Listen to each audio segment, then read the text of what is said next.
Yo!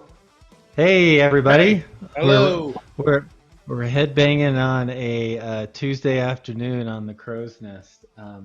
Thanks everybody for joining us. And today's super special guest is Ben Rodman from RBJ Games and a lot of other things too.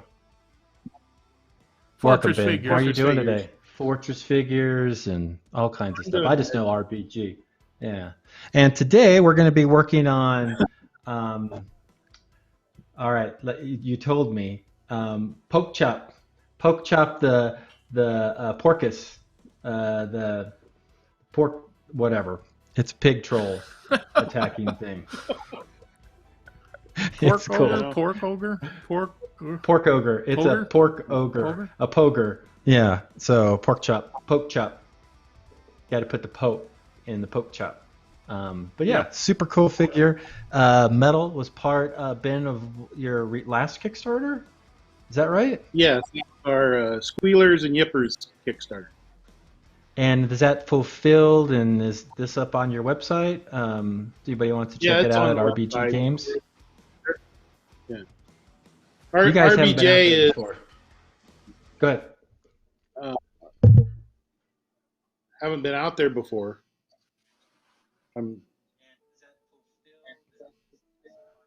Oh, to the website? Yeah, it's on the website.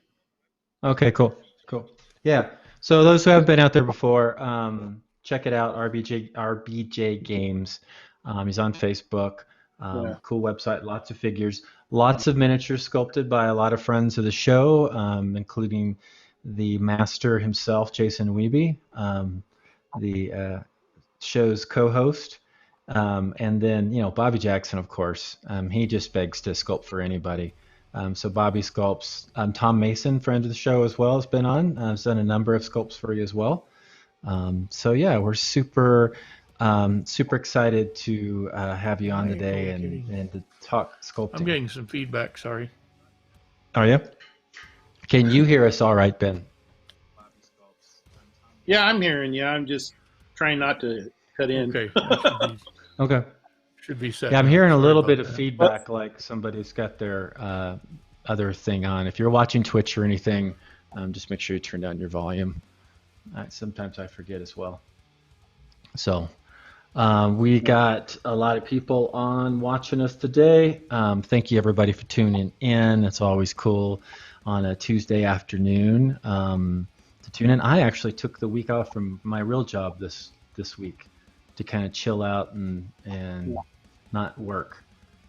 So I've been kind of painting and goofing around, and something I was picked up last night and started working on last night was Poger, the pig ogre. Did you get more snow? I did. We got 6 inches again last night. So I got to pull out Chomper. Chomper is our snowblower. He has a name. And Chomper chomped up the driveway and got rid of the snow. So, but that's nice and sunny now. It's beautiful. Took Miko for a walk. So it's been a good day. It's been a nice day. So. Well, RBJ stands for my sister Rhonda, then me, which is Ben, and then one of my brothers, Jeff. So it's Rhonda, Ben, cool. Jeff, Game. So.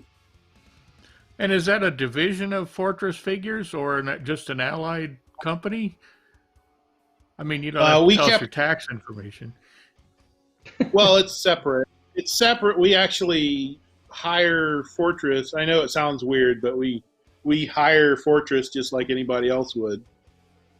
Sure. And then, so that's how it's run. It's kept separately. And let's see. But yeah, I was thinking. What I was trying to answer is we've done more Kickstarters than just the Squealers and Yippers. Mm-hmm. We've actually done about 18 Kickstarters. Wow. So we don't do all your own Kickstarters. Yes. Cool. I don't know how much backstory. I mean, when I first started, I was actually going to Raul Partha when they were in Cincinnati. Mm-hmm. And so I started fairly young, So I met a lot of the older sculptors like Jim Johnson and Richard Kerr, who aren't around anymore. Steve Lortz was one of them that helped get me into doing miniatures, and he was from Archive Miniatures, so that's a pretty old company. They're one of the first ones. Yeah, I remember Steve quite fondly. He was a good guy. Yeah, he was pretty happy always. I never heard him complaining or anything. He was always happy.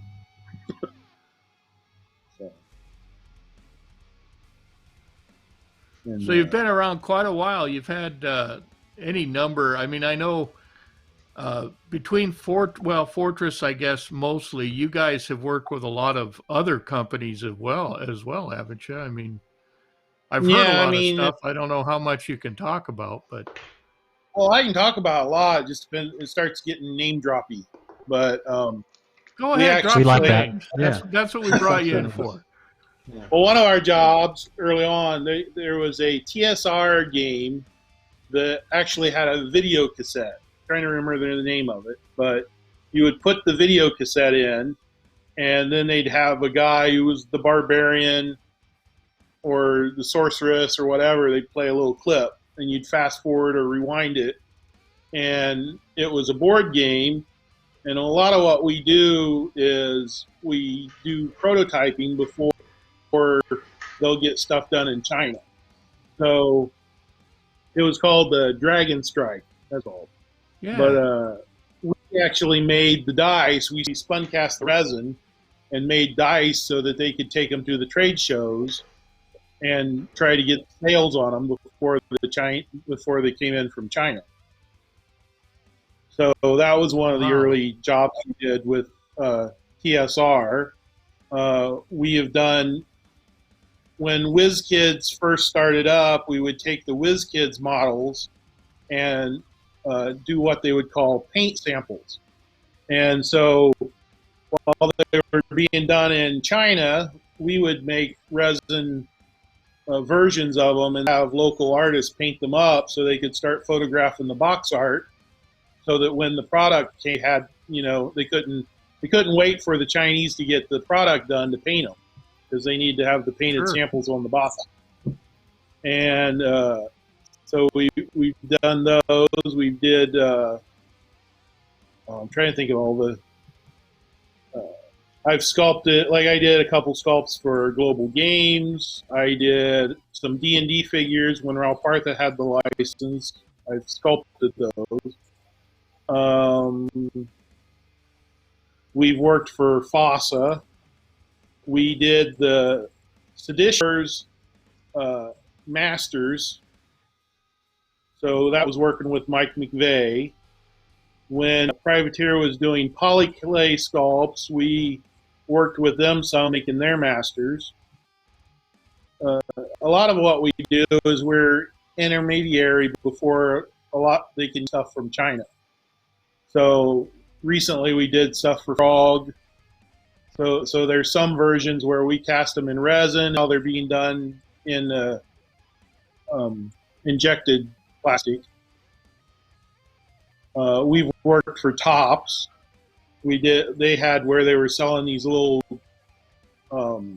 puppies and kittens, and we were basically doing the same thing where we'd make box art.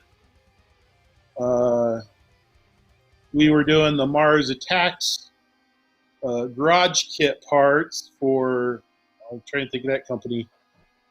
Well, that was Tops as well. Yeah, I think it was. So when they were reissuing the cards, they did some big kits, and they were making the torsos in vinyl, and then we were making all the legs and arms and hands and all that in resin. We did the Ralph Partha, all their plastic.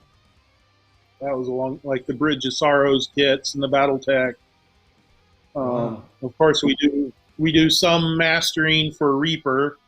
We don't do all that they do. I mean, it just depends on what they want us to do. Well, it's make really stuff. Sorry. I was going to say, it's really not a secret that very often I'll hear from a company I'm working for, we're a little bit challenged by making this mold. We're going to send it over to the Rodmans and they'll figure it out. And I think that's probably one of the better compliments I've heard, because you guys are known as the go-to people for new and interesting materials and problematic molds and that kind of thing that need to be straightened out. And you seem to do quite a great job at doing that.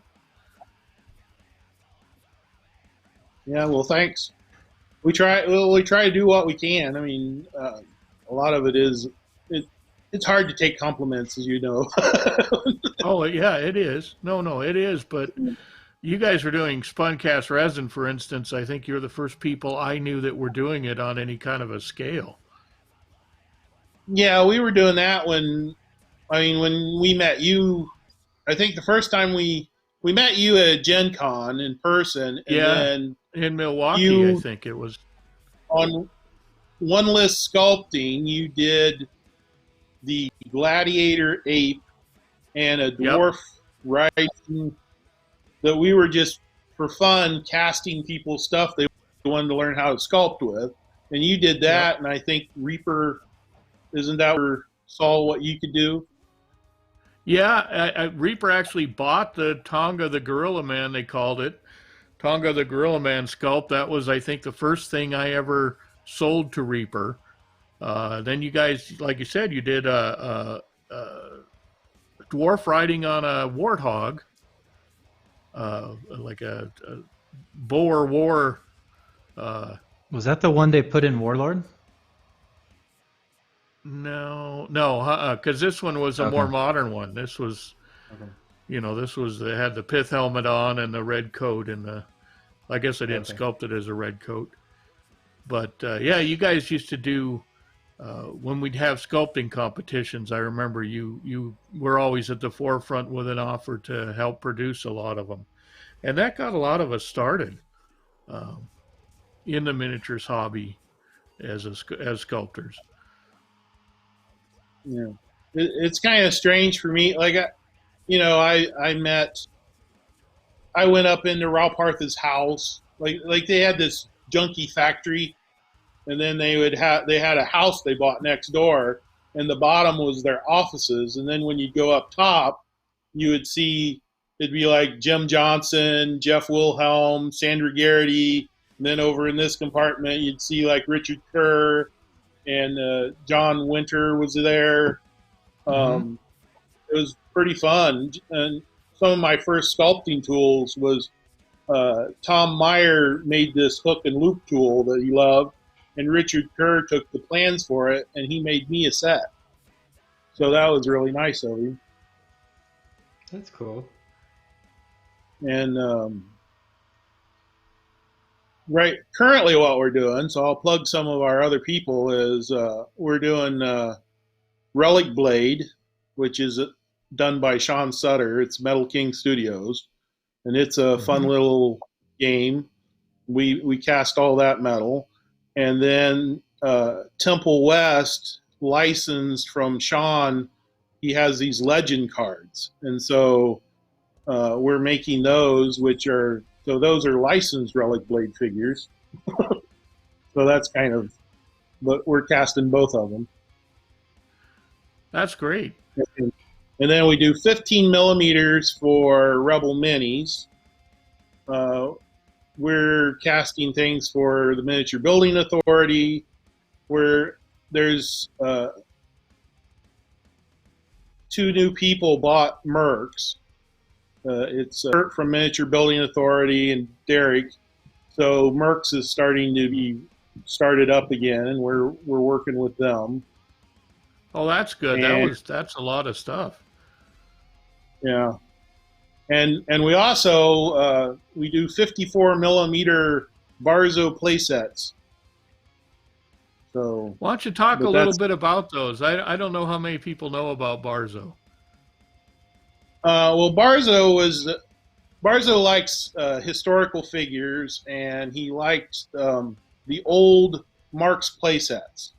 So if anybody knows what those are, they'd come in like a brown box, with very basic art on them, and it'd be like it'd be a toy soldier set of a historical point in history.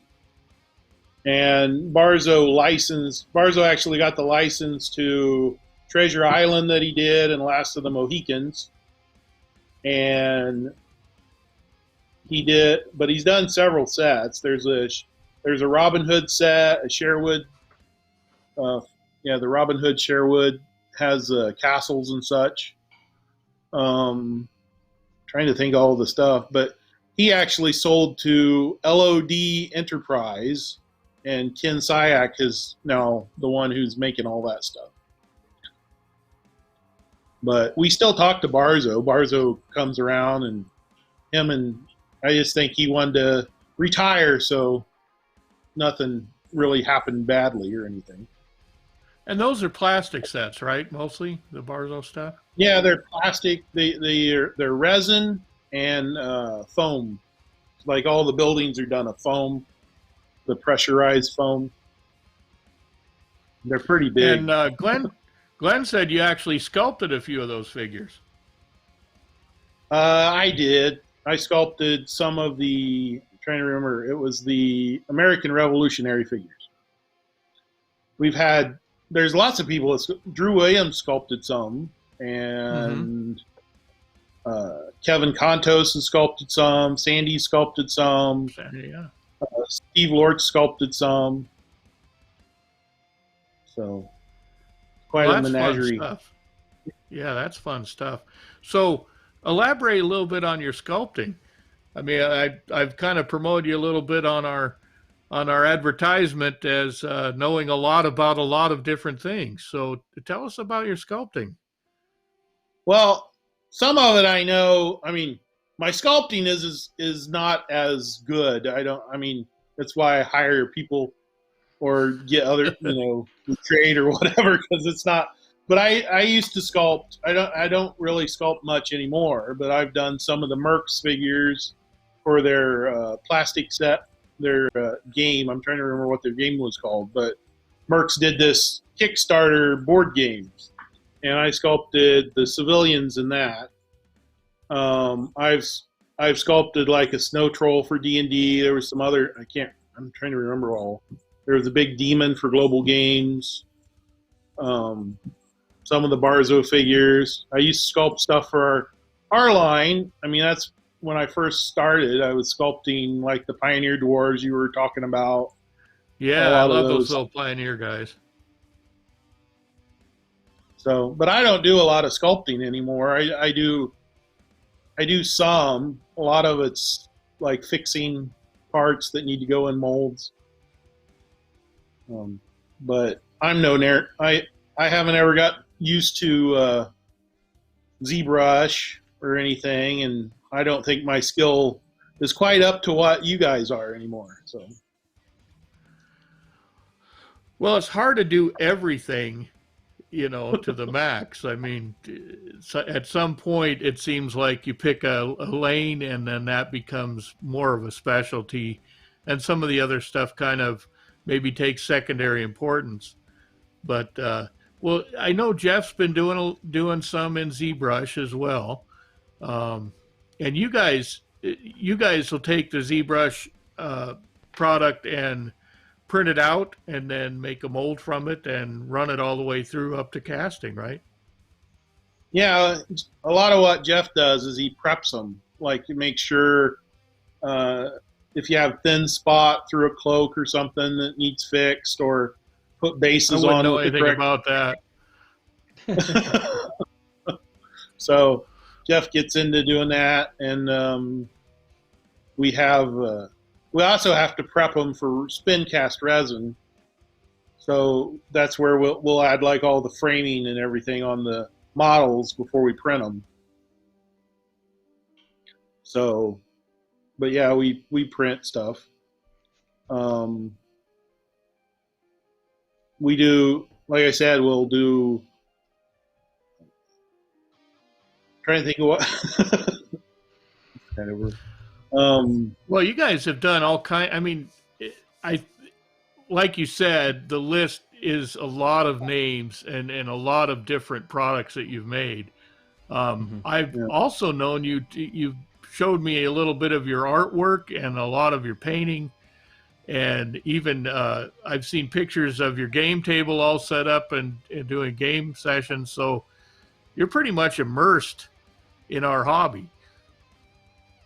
Yeah, I enjoy it. I mean, it's kind of weird because some people don't understand how you can like doing it so much, but it's, yeah, I'll get it. We have set hours, so we come here and we cast all day and work, and then afterwards I'll paint or build terrain.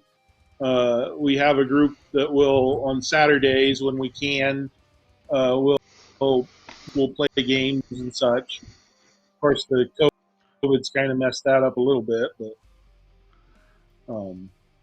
I had a question. I still like playing with little toys. Yeah, I had a question that Dan from Listening to Painter Eye beat me to it.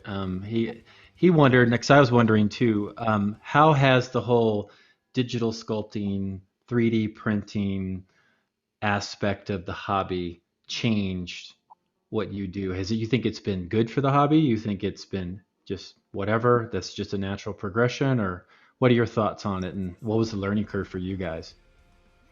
Well, we were one of the first ones out front. We didn't have a printer, but we were experimenting. Bobby was actually experimenting, Bobby Jackson, and we did a lot of stuff that never made production, and like we were trying.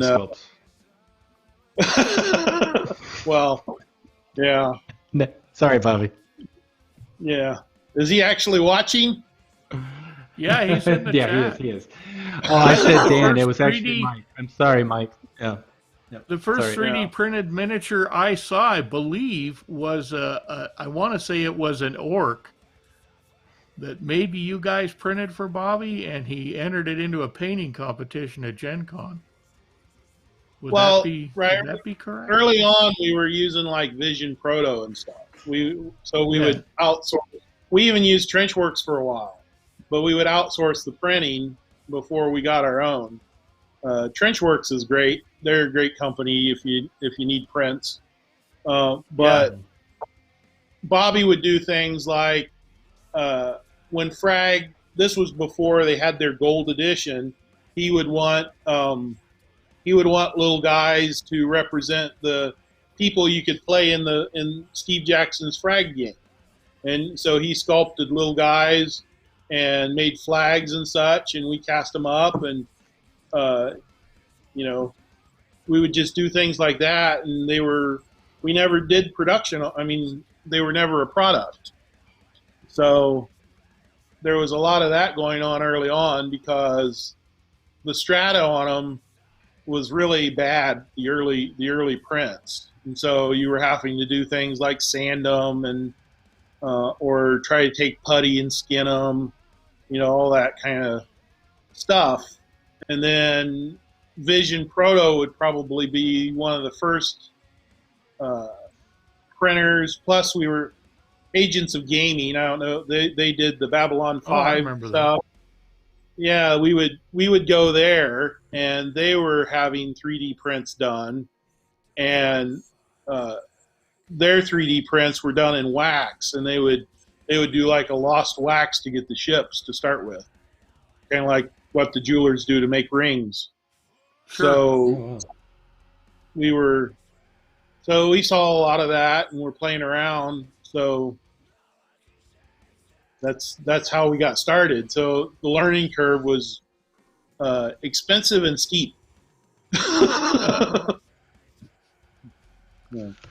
So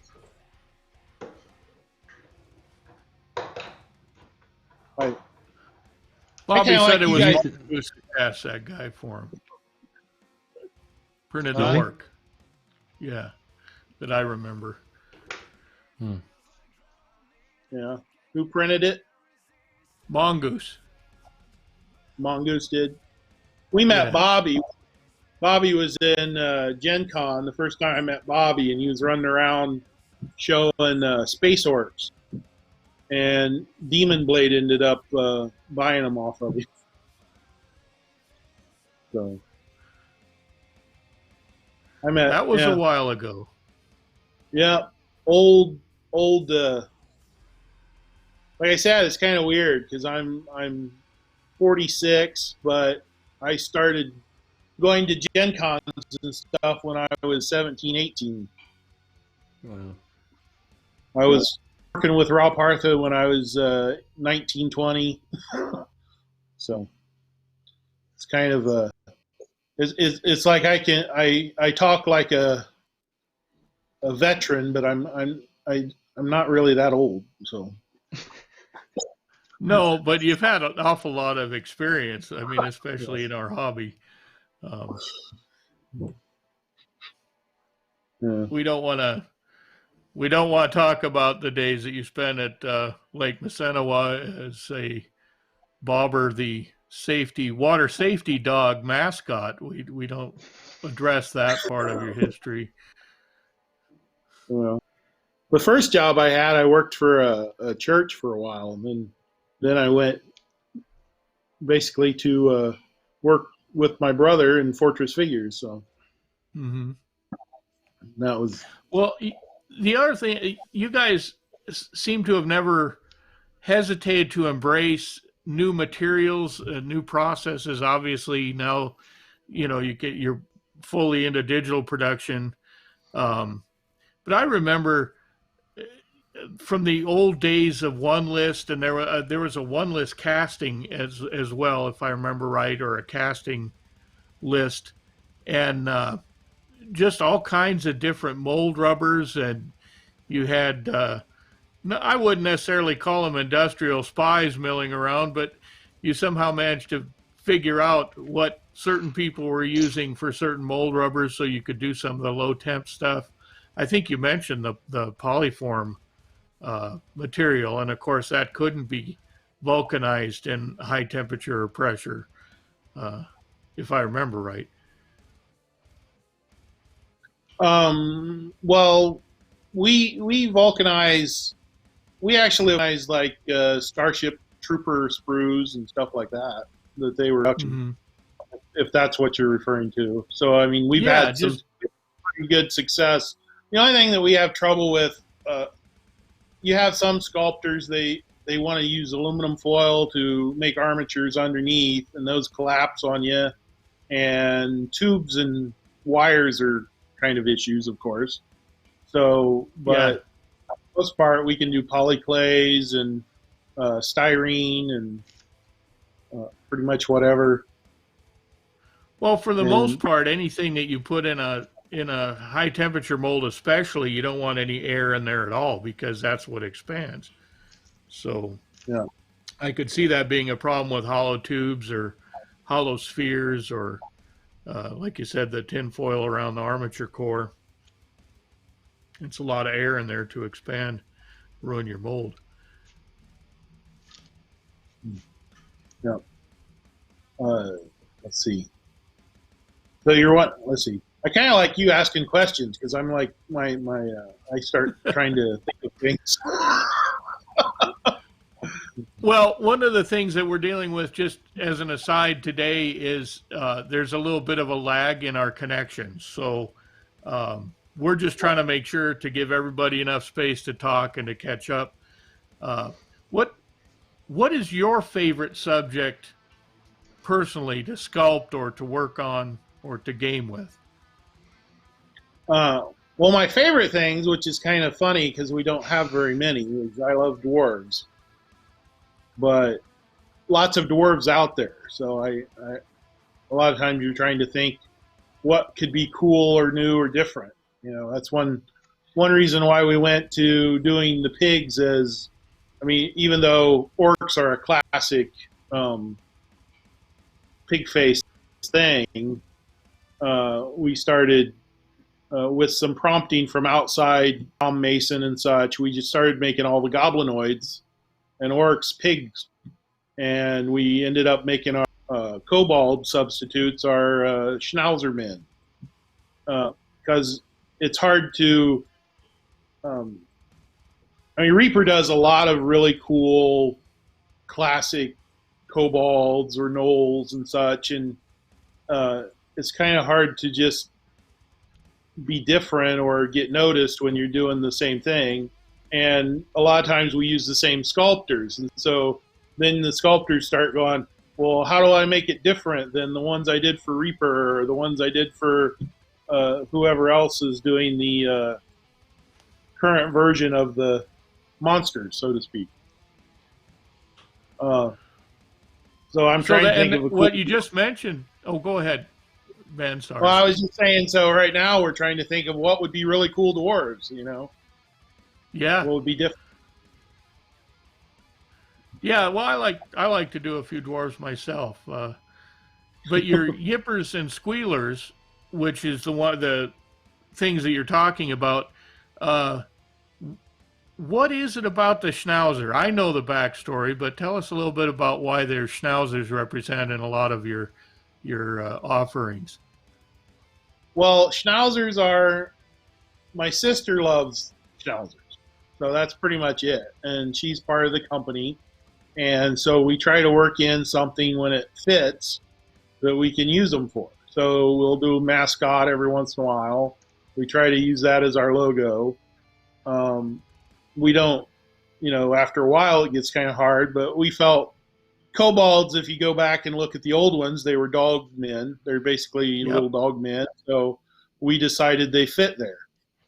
And it makes her happy. So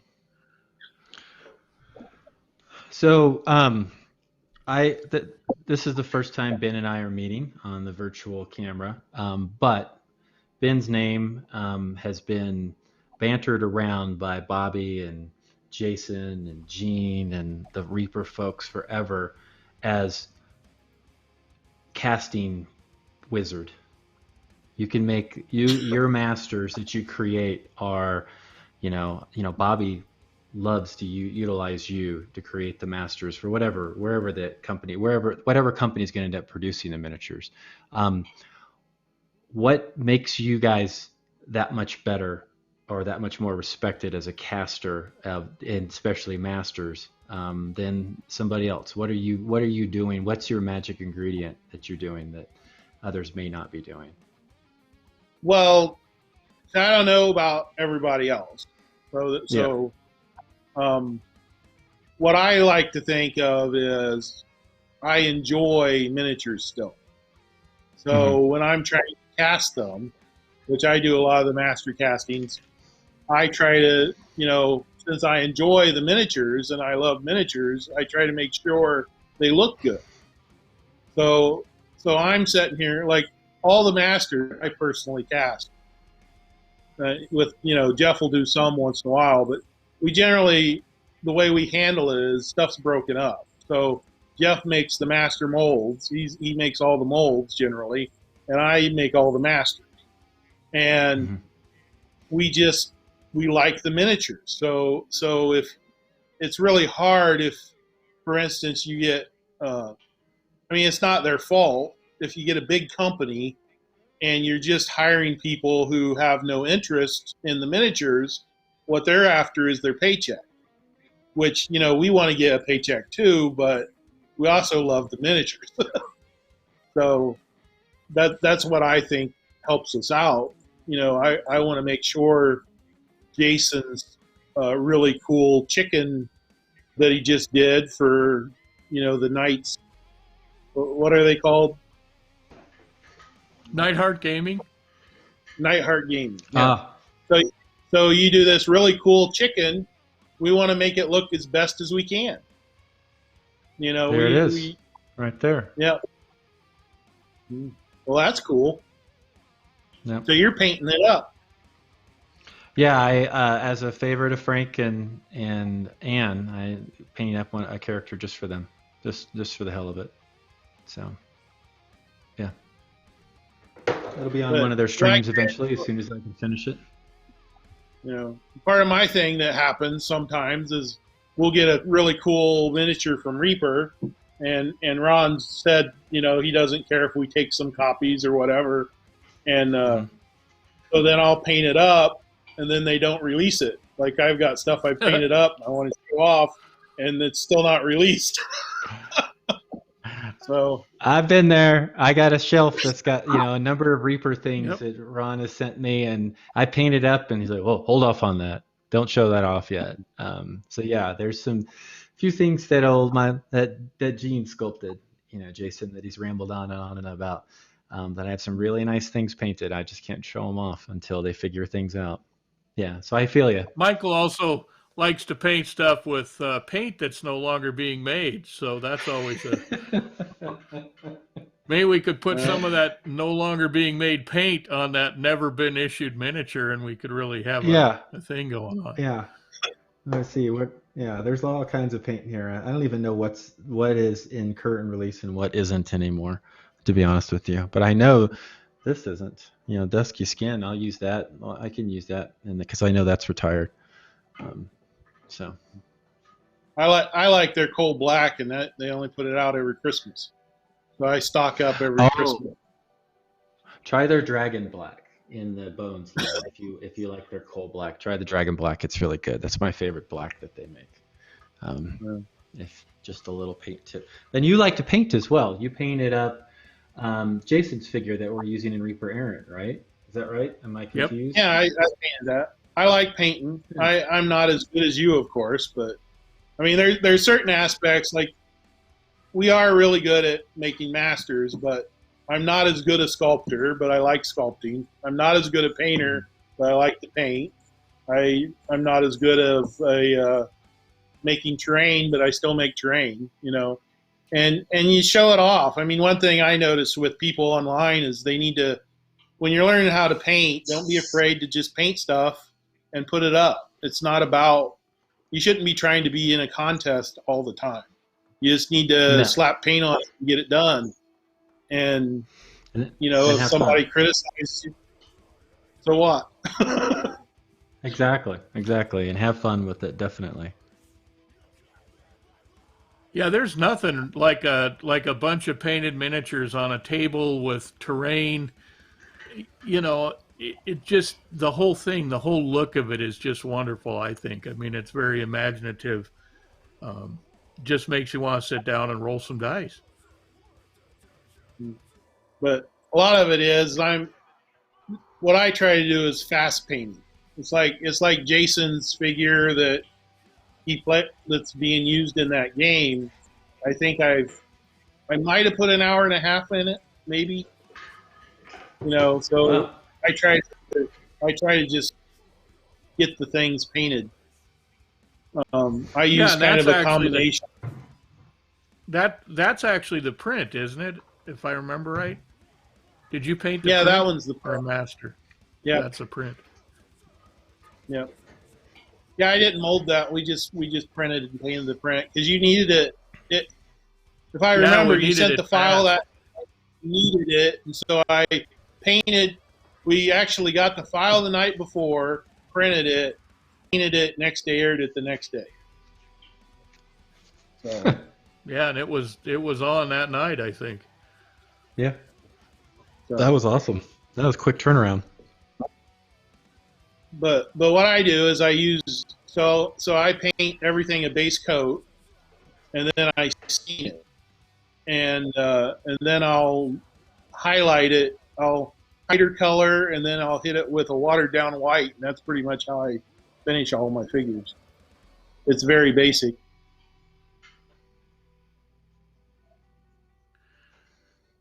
One of our viewers, Trash Rama, is asking, out of your catalog, for someone that's never seen your miniatures before, what is amazing that they would say, I need this right now? I mean, other than the giant pig ogre that Michael's painting. Right. Well, a lot of it depends on what skill level they're at. I mean, your pig ogre, I really like it, but for a beginner painter, it might not be because they have to put it together. I mean, I'm not. So a lot of it's on the level. If you like cute things, grab a hairball. A lot of people like our hairballs, which are just fun little rabbit with teeth and stuff. A lot of our, yeah, I mean, depends on what kind of thing they're wanting. Because I think your Ettins are really cool that you did. It's a single piece monster. Yeah, it's the blown out two-headed, here. the female Etten. Yes. Yeah. Yeah. I mean, the pig orcs are really cool. If I was, the pig I orcs was are really wonderful. drawn to these. Yeah, the pig orcs are fun. Yeah. They've got an old school throwback kind of vibe to them. Yeah, they're great. This little schnauzers are cool as hell. Pig-faced orcs, definitely look into those from RBJ Games. Yeah, these are my really personal cool ones. favorites. My personal favorites are the two giants, the one Tim Hill did and the one you did, the big ones. So, but those are bigger things and take a lot of. You got to be prepared to put them together. Yep. So take a while. I'm sure they take a while to paint. They are big. How tall are they? 5.5, 6 inches? I can't remember. They're big. Wow. They're closer to look at those. From heel to head. They're more like, I think they're about 8 inches. Yeah, I can't remember really. Of course, I only saw ever mine on the till I actually got one. I only ever saw it on the digital screen. Those giants have to be resin, right? Yeah, I've painted like 5 of them personally because I like them. So I don't. Let me see. There you go. Yep. Are those are resin, right? Obviously, since they're so big. This is resin. Okay, cool. Yeah, I don't know how well people can see it. Yeah, is that the one you did, Jason? That's cool. I don't believe I've seen it before. That's yes, but now I'm having trouble seeing the. There we are. That's probably good. Okay. Oh yeah, great. That's cool. Camera angle. And she's got several weapon interchanges and I believe a tiki mask that she can wear as well. Yeah, that's why I paint them. It's like I'll paint multiples because you can change them around a little bit, paint them different colors. But that's kind of a childhood thing. When I was really young, the Perrys made this giant for Games Workshop, and I remember as a kid I was leaning on the glass, and it was he's texting me. I was looking. John Popson's in there saying, "I totally don't look like what he imagined." So I'm trying to figure out what he's imagining me.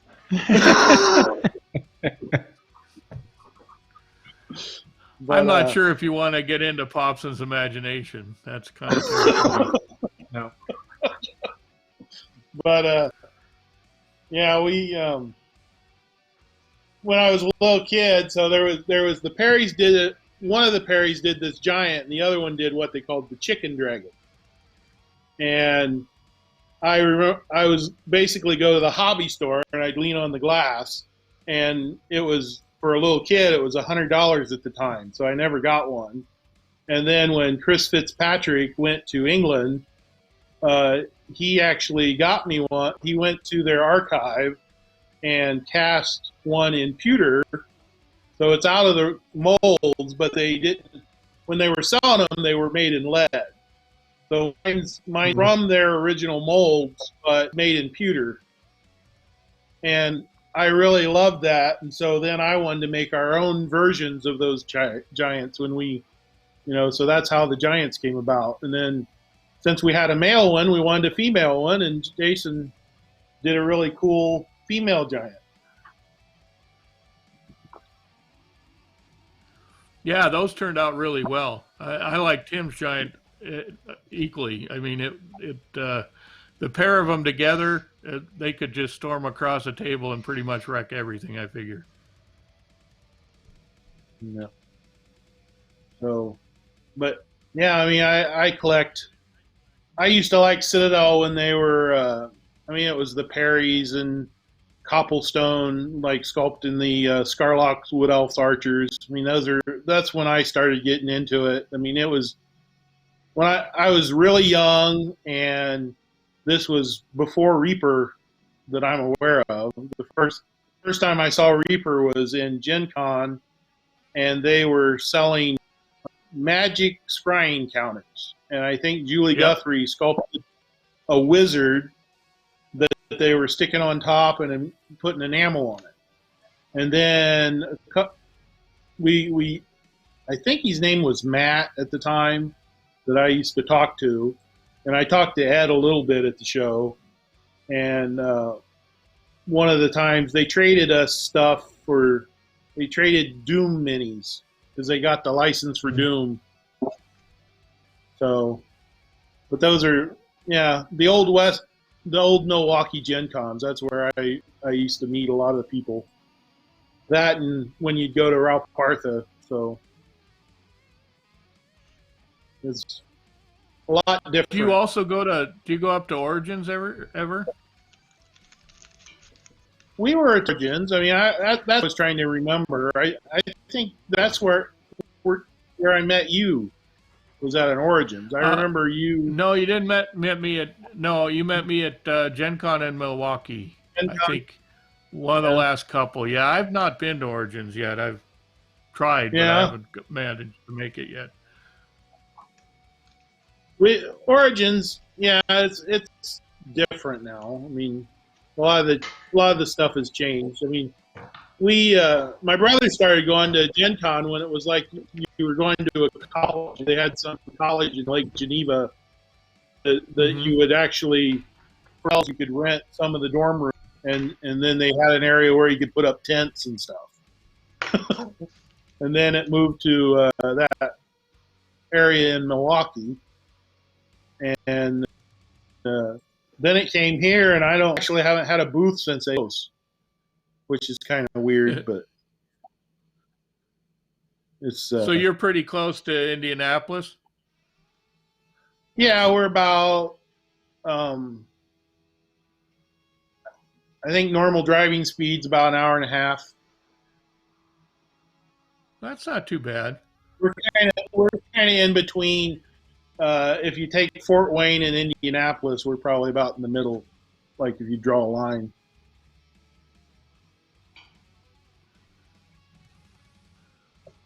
That's great. Go ahead. I was going to say, so do you sculpt a lot of times during shows, or just you're the interviewer? Well, we haven't done anything but have me be the interviewer and sidekick so far. That doesn't preclude that there may be some sculpting on this show and maybe a different show at some point, but we're not going to jump the gun on that one yet.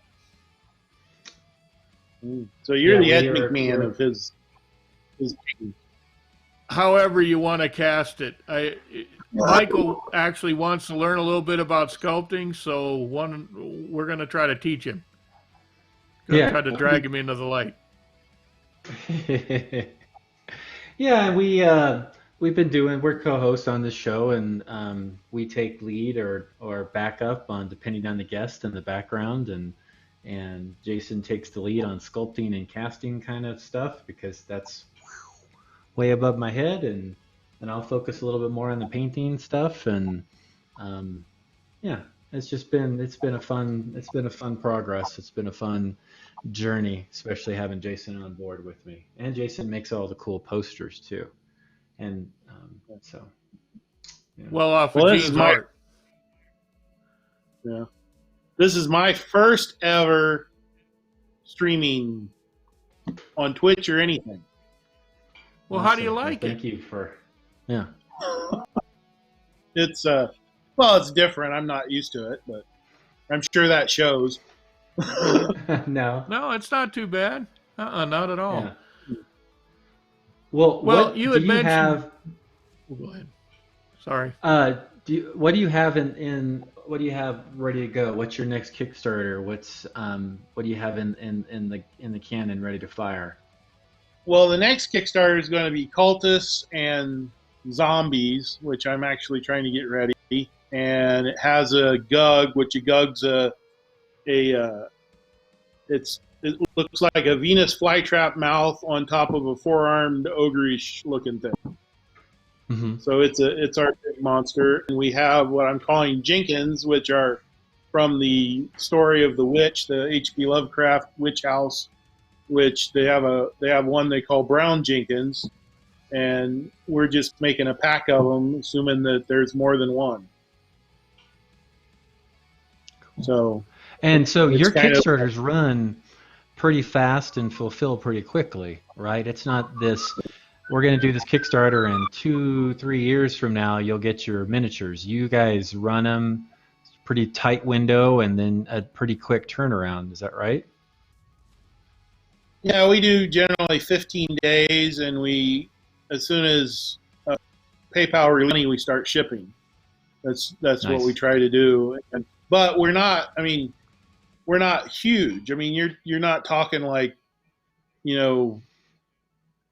hundreds of thousands of dollars. We're more like we do like 7,000 to 10,000, sometimes less if people aren't as interested, and so it's not as major undertaking. What's the most miniatures you've had in a Kickstarter? Well, probably some of the early Star Trooper ones, because we would put like two groups of 10, so it'd be 20 figures. We did that once. We had released the BDUs and one set of the Heat Troopers, and we also had they're like sci-fi familiars. We did like 10 of those as well. So that was probably the one we had the most figures in. Typically we do 6 to 10. I guess the last one had 20, but those are small minis. Those are Cobalt and such size. We try to do like a nice $30 range that people can get a decent variety in. We'll do some. I'm trying to. That's pretty much. So like the Squealers and Yippers, that would have been 21 figures to start with, and then we had some stretch goal add-ons. The Sci-Fi was like 30, but most of them we do about maybe 10. I really like the Frankenstein's monster stuff you guys did. I mean, I did a couple pieces for it, but I really enjoyed the whole laboratory setting. That I think you said Jeff had done a lot of that. Yeah, that Jeff was a great little set. Yeah, and on your horseman that you sculpted, the headless horseman, he did all the fencing and scenery and stuff for that too. Yeah, that was a nice set. I believe that had the ghost schnauzer in it. Yeah, the floating ghost schnauzer. Yeah. I really like horror stuff, but it doesn't seem like people enjoy it. I mean, I watched most of the Hammer movies and all that kind of stuff. I love horror movies. Yeah. I would do a lot more if I could, but it doesn't seem like the general public really enjoys that theme as much. So. Yeah, it almost has to have a foot into fantasy, it seems like, to really catch on. But, fantasy does drive a lot of our hobbies, so yeah, I guess that makes sense. Yeah, fantasy does get pretty good.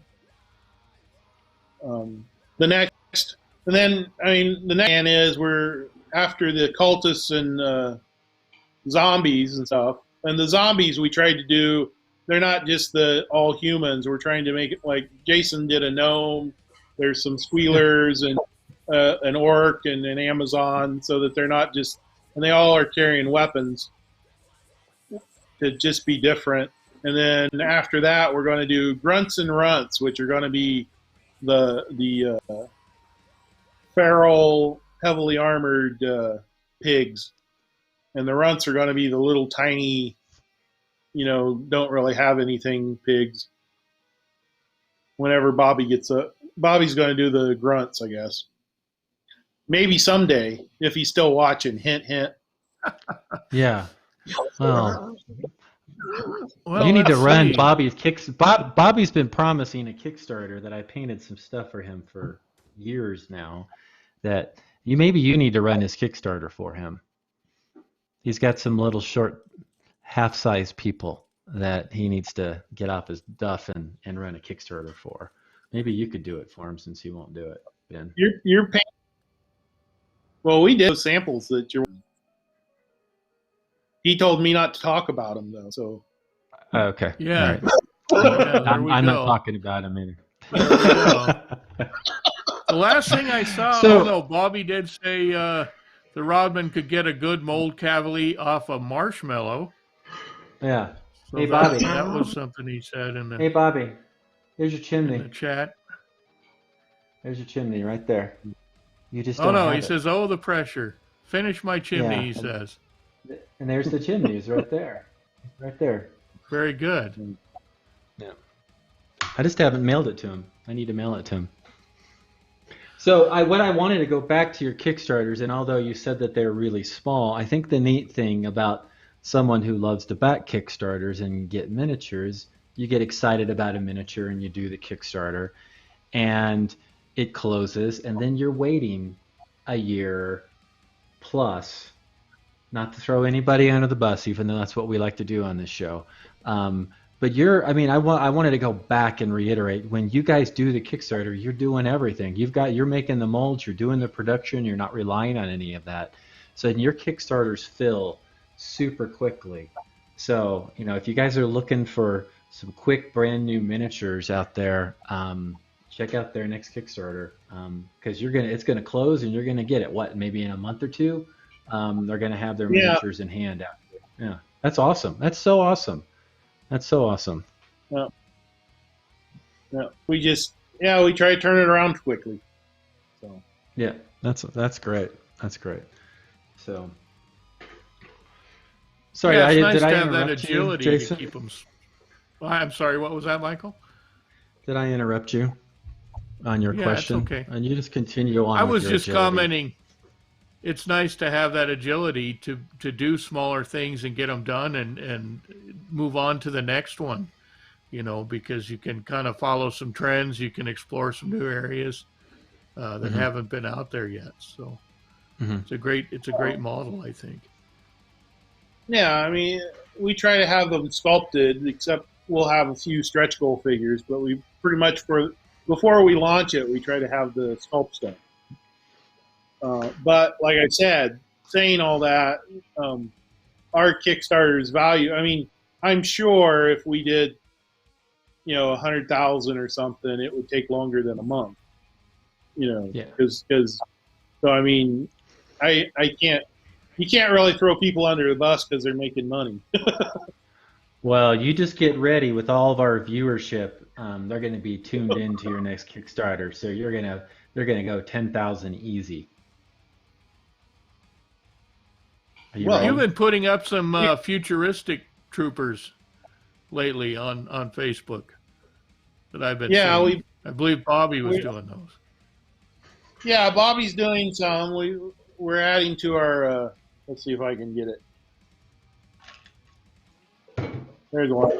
Okay. But we're adding to our Star Trooper line. That was like the first things that we ever did. We like sci-fi, but. So but we weren't, at the time we weren't wanting fantasy, if that makes, like fantastic, however you explain it. Like we don't want space orcs and space. Right. So it's more, it's more hard line, like the old Traveler or something like that. It's not meant to be.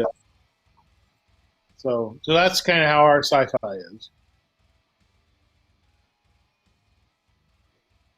Yeah, that an iPad? Nice. Yeah, I've just put it on my iPad and showing it on the document cam. There's another Yeah. one. Yeah, those are cool. Those are super fun. Yeah. Trasharama is asking you to please clean your screen, Michael. Yeah, well, you know. There you go. Yeah. Hey, it worked. Yeah, it worked a little bit. There you go. Right. But we're gonna. Oh, and here's a paint. Yeah. Here's a painted one too.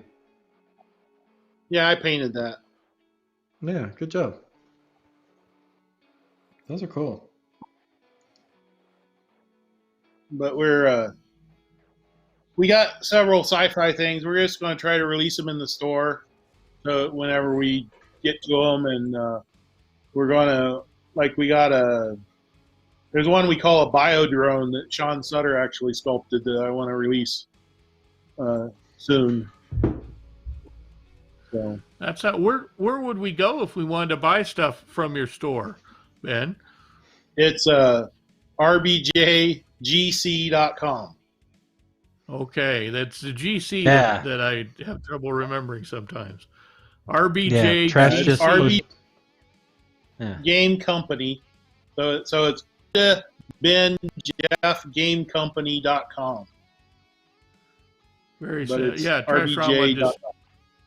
put it in the chat. So everybody make sure and drop by, and you'll see some miniatures that you probably haven't seen before, and they're all very high quality. Definitely high quality stuff from RBJ Games. Well, cool. Hey, producer check. Justin, are you still awake? Yes, I am still here. Okay, good. Good. Go ahead, Ben.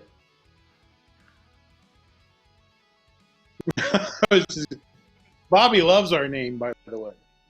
It's like his favorite. Yeah. He's like, it's so short and remember. Yeah, he doesn't like to type. He's not very good at typing. So the shorter the characters, the better for him. Yeah, strings of more than 8 or 9 letters bother him now.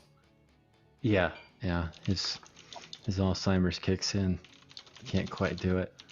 So so we got the plugs in. Is there anything else you got going, Ben, that you wanna let's plug it. Let's get our viewership tuned into what you got going on. You got the Kickstarter coming up. When is that next Kickstarter gonna potentially launch? Probably soon. All right. I mean, so soonish. Good work. We don't really do dates. We just surprise people. But I always put on our Facebook and stuff. Yeah, check out their Facebook, like their Facebook. You post pretty regularly on that, even if it is Bobby Sculpts. They're still good. And then Jason, we're getting a little bit past the hour here. Do you want to start wrapping it up, or did you have any other questions? No, I think I'd like to get Ben on in the future again and go a little bit more in depth on some of the actual techniques, the casting and the painting techniques he uses. But I'd also like to thank him. I know for your first time streaming, I know this was a little bit of I was prodding you pretty much to get on with us, and we really appreciate that you did. Yes, thank you very much for joining the show. It's been enjoyable. Yeah, thanks for coming on. Thanks for, I'd love to have you come out to ReaperCon, one of these days. If not this year, maybe next year or the year after. I think that'd be awesome. They have booths now. You could hawk all your wares there, but then just to hang out with you at ReaperCon would be cool too. Since we're going to be doing all this in-person stuff again, it'd be kind of fun. But a booth at ReaperCon. Even Bobby agrees with that, so it can't be that horrible. Yeah. Well, I'd like to have Ben on one day when we concentrate on sculpting and talk about what makes a good sculpt for production. Oh, that's a good topic. That could be a whole show all on its own. Yeah. Yeah, and we could dissect, how do you fix a Jackson sculpt into and make it castable, where a Weeby sculpt is automatically castable. and what are the Yeah, it differences doesn't and work that compare way. and contrast. Well, That I have doesn't to work stick that up way. for No way. Bobby. I'm gonna have to stick up for Bobby. Bobby's actually really, he's one of the better sculptors out there that can make casts. But this isn't. I mean, Jason does a good job too, but you're kind of bashing Bobby a little bit. Stick up for it. Oh yeah, well Hey, there's that's no part of backing the that's bus part of the up show. once it's running. No. We don't back it up No, no. again. What is that? No, no, we love Bobby. Bobby's one of our favorite people. He's one of my best friends. But it's bus driving Speaking of the goes bus, along. I think that's Speaking of the bus, we may Yeah. have the fine folks, the Rodman wizards, cast our crow's nest bust for us. Oh yes, Yeah. has been seen it. You're also supposed to. What about that little that you're going? Oh, you broke up Is that a a little secret? bit. What was Is he that? not supposed to? I said, what about the little car? Yeah, that's what I was talking about. The bus. The bus? Yeah. With the crow in it? Oh, okay. You're talking Yeah, you about can see a crow owlbear and a. Oh yeah, there's something else Oh, we're talking about. Oh, See, just delete that. Delete that. Yeah, we were. I was Justin, not. can you We were told rewind not that to. and just erase it before it Yeah. goes out, please? Yeah, I know, right? Too late. Nobody heard it. He'll fix it in Nobody post heard it. production. Yeah, we'll fix Yeah, it post. yeah, I guess they'll Exactly. just be in with Bobby's halflings. yeah.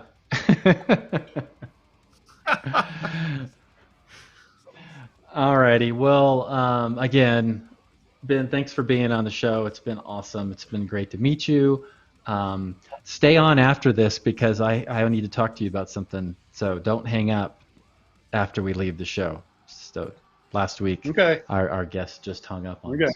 us. But yeah, I wanted to. We Was it Yes. Bobby? Yeah. Jason, do you have No. any other shout outs or anything this week? Oh, wow. Not really. Not really. All right. Just everybody Cool. keep staying safe. Hopefully we'll get all your stuff squared away for ReaperCon because it's going on. And do we want to do a show rundown, or is that old and tired of me trying to figure out and remember when the shows are? Look at that. So this. There thank we you, go. Justin. Look at There that. we Now go. you could just Look read at it that. if you really want to. No. Bring Oh, it he back. Bring teased it it. back. Bring it Put it back. back up. What are we doing? I just okay. Turn the machines back on. So Monday through Friday, Anne has a show, and I'm pausing because I have the screen coming up. Boom, there we go. From 11:30 Central is Anne does Reaper Toolbox. So make sure to check that out. It's Monday, Tuesday, Wednesday, Thursday, and Friday. Monday coming soon. I am not supposed to tease or what's the word? I'm not supposed to ruin the surprise on Monday. But there's something really cool coming on in the Monday afternoon slot. Tuesdays afternoons, our show, of course. Wednesdays, Brian Wynn Studio presents Miniatures Den with Luca. He's an Italian, fantastic painter. Check him out, please. And then on Thursdays, we got Reaper Live, the show that supposedly combines gaming and geek culture and other things, but they just talk about how busy they are every day. Then on Fridays is Reaperland. That's on every Friday at 3 p.m. Central. And then every other Friday is the best show on Reaper Twitch is Reaper Errant, where with the sculptors and the painters playing D&D with Frank at Nightheart Gaming. It will not be on this Friday. It'll be on next Friday. And then once a month-ish is Aaron Lovejoy does House of X, where he does Aaron stuff. Actually, this Yeah? Friday is an episode for him. Okay, you could have done a better job with the graphic then. And then Saturday. Tell Dave Pugh that. He and then made it. So Saturday. I'll let him know you don't like his graphic.